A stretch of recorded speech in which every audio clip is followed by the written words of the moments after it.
So hello guys, it's fact की new video गई। चलो देखते हैं इट्स फैक्ट की न्यू वीडियो कैसी लगती है हमको।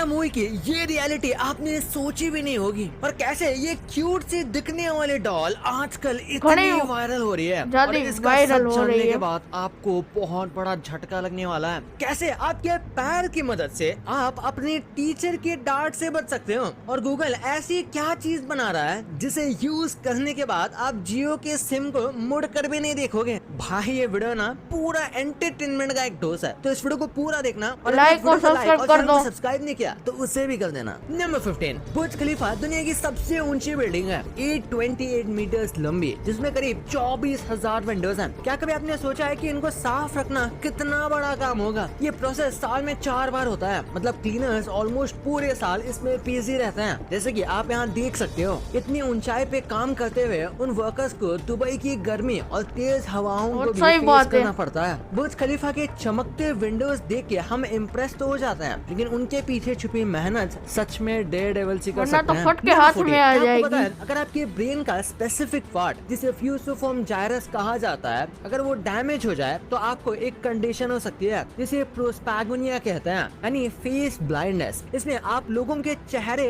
पहचानना भूल जाते हो, लेकिन उनकी वॉइस, नाम या मेमोरीज याद रह जाती हैं। ब्रेन का काफी एरिया मेमोरी को हैंडल करता है और हर रीजन का रोल अलग होता है। तो अगर एक रीजन हर्ट हो जाए, दूसरी मेमोरीज इंटैक्ट रहती हैं। ये क्रीपी लगता है क्योंकि फेमिलियर चेहरे भी स्ट्रेंजर बन जाते हैं। नंबर 13, कहा जाता है कि 80% बच्चों के इमेजिनरी फ्रेंड्स डेड होता है। दरअसल बचपन में इमेजिनरी फ्रेंड्स कॉमन होता है। बच्चे अपने इमेजिनेशन से खुद ही दोस्त क्रिएट कर लेते हैं, कभी बोर्डम के लिए, कभी कंफर्ट के लिए। लेकिन कुछ स्टडीज सजेस्ट करते हैं कि कई बच्चे इन इमेजिनरी फ्रेंड्स को डेड या घोस्ट फॉर्म में इमेजिन करते हैं। ये उनके इमेजिनेशन का पार्ट होता है। नंबर 12, हमारे कान और नाक कभी भी ग्रो करना बंद नहीं करते। ये बिल्कुल सच है। हमारे कान और नाक कार्टिलेज से बने होता है और कार्टिलेज विद एज वीक तो होता है लेकिन श्रिंक नहीं करता। इसलिए ओल्डर लोगों के ईयर्स और नोजेस ज्यादा बड़े दिखते हैं। ये एक बायोलॉजिकल इल्यूजन है, लेकिन एक्चुअल में कार्टिलेज की इलास्टिसिटी चेंज होने से शेप और साइज नोटिसेबल हो जाता है। तो टेक्निकली हाँ, आपके नाक और कान लाइफ भर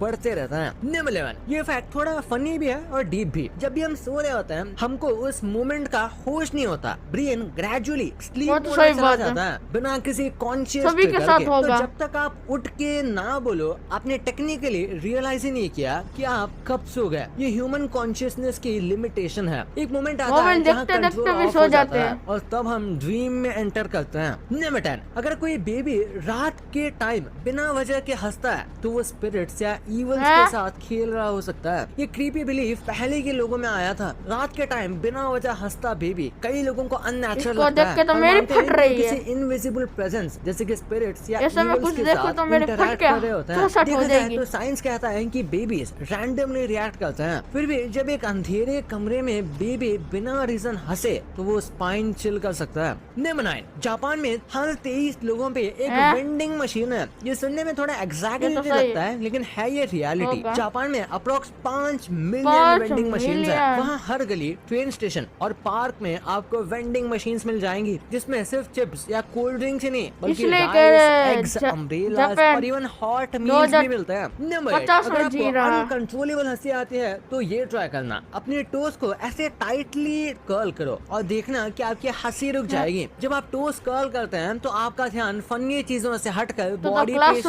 हो जाता है। एक फिजिकल डिस्ट्रैक्शन पे फोकस करना शुरू कर देता है, जिससे हमारी हंसी रुक जाती है। वैसे इस ट्रिक को ऑकवर्ड या सीरियस सिचुएशंस में यूज किया जा सकता है। नंबर 7, ये फैक्ट थोड़ा डरावना है, लेकिन कहते हैं कि अगर आप आपके सपनों में घड़ी या क्लॉक बिल्कुल क्लियरली चल रही है या टाइम सही दिख रहा हो तो शायद वो आपका सपना है ही नहीं। ऐसा इसलिए क्योंकि जब हम सपना देखते हैं तो हमारा दिमाग टाइम को नॉर्मल तरीके से समझ नहीं पाता। इसलिए सपनों में क्लॉक्स या तो ब्लरी होते हैं या उनका टाइम बदलते रहता है। लेकिन अगर क्लॉक बिल्कुल सही दिख रही है तो हो सकता है आप किसी और अजीब एक्सपीरियंस से गुजर रहे हो। नंबर 6, आपने वाटर बॉटल्स पे एक्सपायरी डेट देखा होगा, लेकिन बहुत लोगों का सवाल होता है कि पानी कैसे एक्सपायर होता है। बात तो सच है, पानी एक्सपायर नहीं हो सकता, लेकिन बॉटल तो हो सकती है ना। प्लास्टिक बॉटल्स टाइम के साथ डिग्रेड करने लगते हैं और उनसे माइक्रो प्लास्टिक्स वो तो मेरे को भी पता पानी था। में घुल सकते हैं और इसलिए उस पे एक्सपायरी डेट लगाई जाती है। नंबर 5, ये फैक्ट एक फन इंग्लिश पजल जैसा है। ट्राई करो 1 3 सभी 5 में 7 ई 9 आ रहा है। सब में ई है, लेकिन जब आप इवन नंबर्स पढ़ते हो 2 4 6 8 कुछ में सही ई है। मिसिंग होता है। ऑब्वियसली ये मैथ्स का नहीं है, लैंग्वेज का पैटर्न है। ये एक ऐसा डिटेल है जो शायद आपने नोटिस भी नहीं किया होगा, पर once you see it you can't unsee it. ये एक मजेदार ट्रिविया है जो किसी को भी इम्प्रेस कर देगा। नंबर 4, जरा सोचिए इंटरनेट जो हवा में ट्रैवल करे बिना किसी केबल या हाँ। टावर के। जी हाँ दोस्तों, गूगल एक्स ने एक छोटी सी चिप बनाई है जिसका तारा? नाम है तारा, और ये एक सितारा फ्यूचर की सिग्नल है। बहन तारा। साइज में तो सिर्फ एक नाखून जितना है, लेकिन काम में एक कमाल। इसे एक सॉफ्टवेयर कंट्रोल करता है ताकि ये बीम वही जाए जहाँ इसे जाना चाहिए। ये टेक्नोलॉजी उन जगहों के लिए परफेक्ट है जहाँ फाइबर ऑप्टिक केबल बिछाना मुश्किल या महंगा होता है। बेसिकली गूगल फ्यूचर का फ्यूचर में लॉन्च करेगा, तभी तक तो जियो ही चलेगा।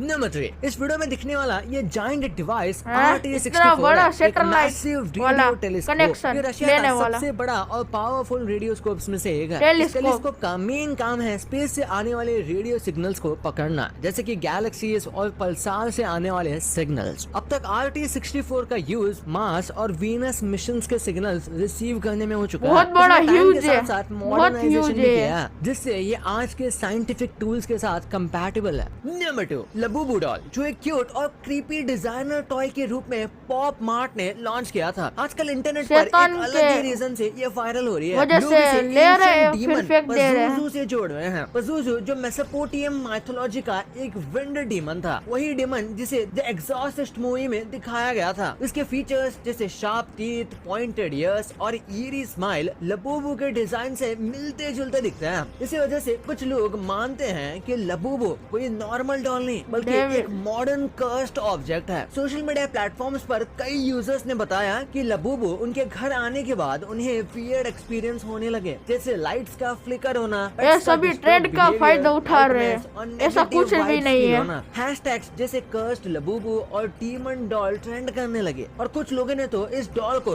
डिस्ट्रॉय तक बहुत कर ज्यादा दिया। पैसे लेकिन खाता है पॉप मार्ट ने लबूबू clear ये। कर दिया कि लबूबू का डिजाइन किसी एंशिएंट डीमन से इंस्पायर्ड नहीं है, बल्कि ये बस एक फैंटेसी कैरेक्टर है। एक्सपर्ट्स भी कहते हैं कि ये पैनिक सिर्फ वायरल इमेजिनेशन और साइकोलॉजिकल इन्फ्लुएंस का रिजल्ट है, लेकिन फिर भी लबूबू की आंखों का वो स्टेयर और इसके रातों को दांतों डरा भरी देता है। मुस्कान देखकर काफी लोग आज भी डरते हैं। क्या पता ये सिर्फ डॉल है या कुछ और। नंबर 1, अगर आपने देखिए। सैयारा मूवी देख ली है और आप भी इस फिल्म के फैन हो नहीं। चुके हो, तो हो सकता है ये फैक्ट सुन के आपका दिल टूट जाए, क्योंकि जिस मूवी की आप इतनी तारीफ कर रहे हैं वो मूवी पहले मैंने ही कभी बन चुकी तारीफ है, भी नहीं लेकिन करी यहाँ सैयारा नहीं, की। कोरिया में 2004 में Korean film a moment to remember की स्टोरी और सैयारा Copy की paste कर स्टोरी दी क्या? बिल्कुल मिलती जुलती है, जिसकी वजह से पूरे इंटरनेट पर इस मूवी को कॉपीड बताया जा रहा है। और सिर्फ इसी मूवी को नहीं, बल्कि मोहित सूरी की डायरेक्शन में बनी 4 और मूवीज हैं जिनकी स्टोरी एक फॉरेन मूवी से मिलती जुलती है, जैसे आशिकी 2 जो मिलती है अ स्टार इज बॉर्न से, आवारापन की स्टोरी मिलती है अ बिटर स्वीट लाइफ से, जहर मूवी भी आउट ऑफ टाइम से मिलती जुलती है, और मर्डर 2 भी तो पूरी चीजर फिल्म नाम की कॉपी एक कर मूवी ली से है। कॉपी लगती है। वैसे आपको क्या लगता है,